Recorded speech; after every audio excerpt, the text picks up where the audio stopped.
Hello friends, வணக்கம். Welcome to my channel Me&Mom stars. இன்னைக்கு நம்ம சேனல்ல பன்னீர் மஷ்ரூம் டிக்கா பண்ண போறோம். அது செய்யறதுக்கு முன்னாடி நம்ம சேனலை ஃபர்ஸ்ட் டைம் பார்க்குறவங்களா இருந்தா Subscribe பண்ணிக்கோங்க. கூடவே பெல் பட்டனை பிரஸ் பண்ணிக்கோங்க. அப்பதான் நாங்க போடுற வீடியோ உங்களுக்கு வரும். இப்போ டிக்கா ரெடி பண்ண போறோம். அதுக்கு ஒரு ஆனியன், ஒரு கொடை மிளகாய் இந்த மாதிரி ஸ்கொயரா கட் பண்ணிக்கோங்க. 10 பீஸ் பன்னீர், 6 பீஸ் மஷ்ரூம் இந்த மாதிரி சைஸ் குட்டி சைஸா எடுத்துக்கோங்க. மசாலா ரெடி பண்ண போகிறோம். அதுக்கு ஒரு பவுலில் 1/4 கப் தயிர், 2 டீஸ்பூன் கடலை மாவு, மிளகாய்த்தூள் 1 டீஸ்பூன், தனியா 1/2 டீஸ்பூன், பெப்பர் 1/2 டீஸ்பூன், சீரகத்தூள் 1/2 டீஸ்பூன், கரம் மசாலா 1/4 டீஸ்பூன், மஞ்சள் தூள் 1/4 டீஸ்பூன்,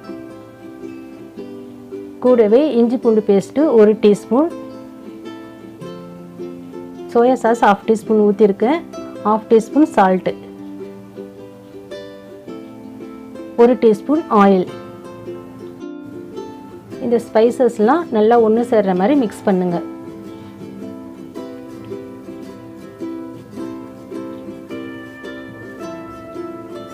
இப்போ நல்லா மிக்ஸ் பண்ணி வச்சதில் கட் பண்ணி வச்சிருக்கிற பன்னீர், மஷ்ரூம், கொடை மிளகாய், ஆனியன் இது எல்லாத்தையும் போட்டு இந்த மாதிரி லைட்டாக மிக்ஸ் பண்ணி விடுங்க. ரொம்ப ஹார்டாக மிக்ஸ் பண்ணாதீங்க, லைட்டாக மிக்ஸ் பண்ணுங்க.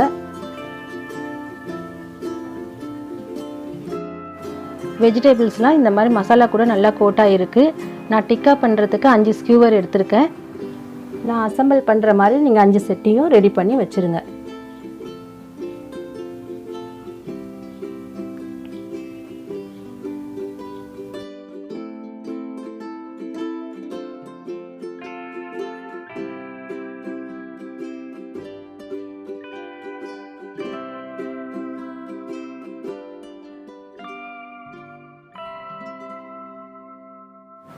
எல்லா செட்டும் ரெடி பண்ணி வச்சுருக்கோம். இப்போ ஒரு பேனில் 2 டேபிள் ஸ்பூன் ஆயில் போட்டிருக்கேன். ரெடி பண்ணி வச்சுருக்கேன். இந்த டிக்காலாம் எடுத்து இந்த மாதிரி அரேஞ்ச் பண்ணி இங்கே வச்சுருங்க. இது ஒரு 5 மினிட்ஸ் நீங்கள் திருப்பி திருப்பி விட்டு வேக வைங்க. இதுக்கு மேலேயும் 1 டேபிள் ஸ்பூன் ஆயில் ஊற்றுங்க. மீடியம் ஃப்ளேம்லேயே வச்சு வேக வைங்க. இதை 4 பக்கமும் திருப்பி திருப்பி விட்டு வேக வைங்க.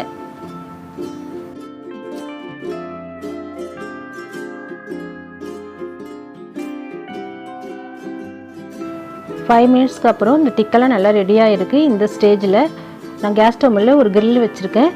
இப்போ இந்த டிக்காலாம் 2 to 3 மினிட்ஸ் இந்தமாதிரி ஸ்மோக்கிங் ஃப்ளேவருக்காக பண்ண போகிறோம். இந்த மாதிரி கிரில் உங்கள்கிட்ட இல்லைன்னா பரவாயில்ல, நம்ம சேனலில் தந்தூரி சிக்கன் செஞ்சுருப்பேன். அதில் ஸ்மோக்கிங் ஃப்ளேவர் எப்படி பண்ணுறதுன்னு செஞ்சு காமிச்சிருப்பேன். லிங்க்கு கொடுக்குற டிஸ்கிரிப்ஷனில் போய் பார்த்துக்கோங்க. அந்த மாதிரி நீங்கள் ரெடி பண்ணிக்கலாம். இந்த மாதிரி நம்ம ஸ்மோக்கிங் ஃப்ளேவர் விடுறதுனால டிஃப்ரெண்ட்டான ஒரு டேஸ்ட்டு கொடுக்கும். டிக்கா ரெடி ஆகிடுச்சு. இப்போ சூடாக சர்வ் பண்ணலாம்.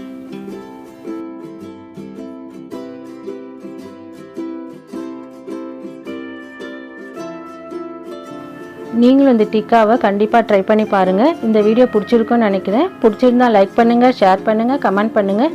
Me&Mom ஸ்டார்ஸ்க்கு சப்ஸ்கிரைப் பண்ணுங்கள். சுவையாக சமைங்க, அளவாக சாப்பிடுங்க. தேங்க்யூ.